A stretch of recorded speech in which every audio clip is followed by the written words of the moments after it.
I'm gonna keep the mic moving right along. Next comic coming up to the stage. Another very funny guy, another regular at the freshman open mic I do when I'm sir. Put your hands together for Freeman!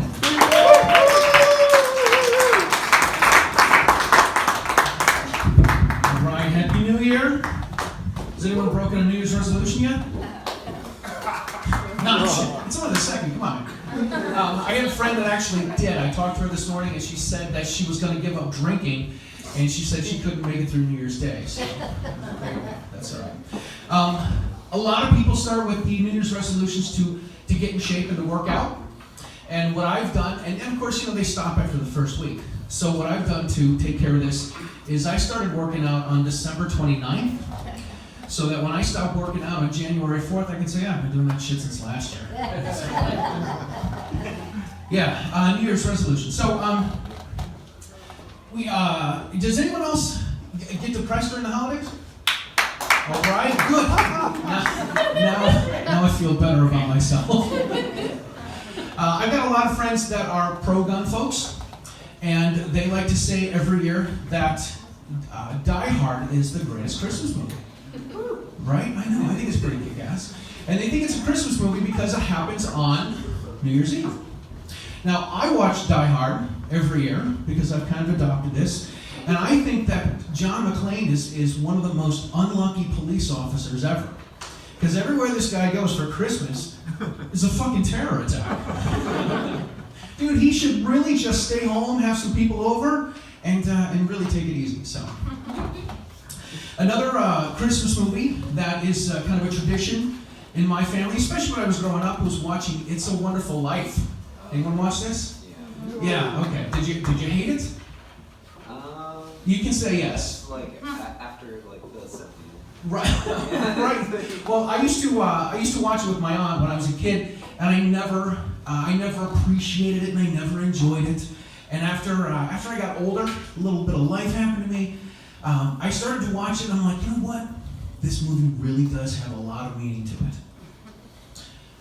And after like the fourth or fifth year of watching this every Christmas Eve by myself, I start to think, my God, when George Bailey's on that bridge and he wants to jump, I wish I had a fucking rope between me and him. And we would jump off this thing together, and when he tries to save Clarence, I'm just fucking, leave him alone, let him go, Clarence will die. He's an angel, he'll be fine. Really? Yeah. So the good thing about doing bad seasonal humor is I got all year to make this better, right? Yeah, that's right. There you go. When Christmas used to be really magic when my kids were young, I know we got some young people, you guys don't have kids yet, right? Yeah. Good, that's a good plan. Christmas was a lot more magic when my kids were young. If you have toddlers, my kids are 208 and 220 months old. It used to be great. My son woke up one Christmas morning and he said to me, he's like, Dad, I know that Santa Claus is real because this year we got a Wii. And I know that we can't afford one of these. Looked at me and he says, all you give us are socks and underwear, Dad. Like, yeah, thanks, bud. So the following year, guess who gave him socks and underwear? Santa did, yeah. We used to go to the Solomon Pond Mall. There was a real beard Santa there. So if you ever have a chance, if you have kids and kids are young, go to a real beard Santa, because these guys are great. It looks like a Coca-Cola Santa Claus. It really does. About a month after Christmas, I was at a sportsman's club, and I see this older man. And he's heavy, overweight, and he's got a big white beard. I'm like, man, this guy looks kind of familiar. And I went up to him, I said, look, I don't want to be a jerk. Are you the real beard Santa at the Solomon Pond Mall? And he's like, yeah, I do that from Thanksgiving to Christmas. Brings in extra money. I'm like, man, that is kind of cool, because my kids go, you look awesome, you look great.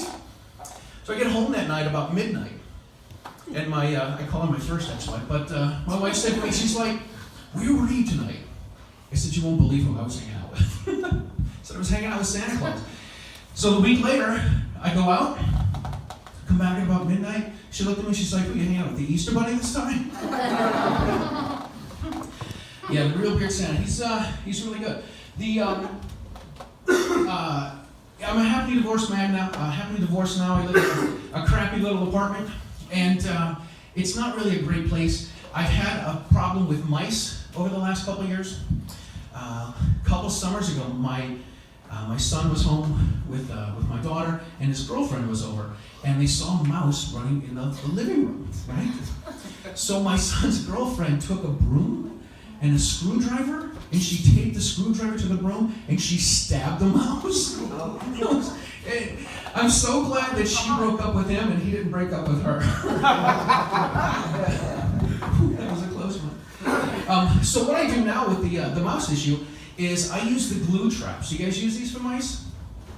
No? Oh man, the glue traps are great. Little piece of plastic. It's got some glue on it. I put these things like too deep so that if they get through the first glue trap, then they get stuck on the second one. And one time I actually pulled out a mouse sandwich. It was stuck in between two glue traps. Yeah. It was about 1.5 feet from where the glue traps were.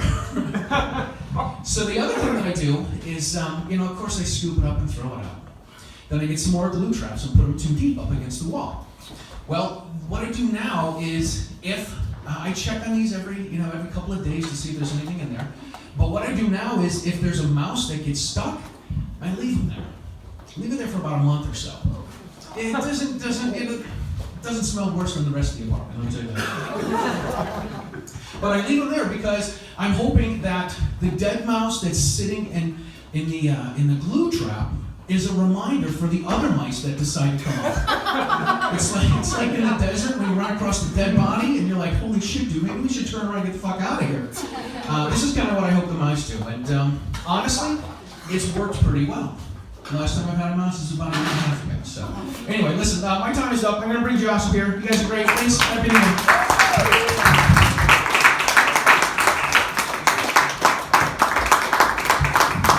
All right, let's hear from Freeman, everybody.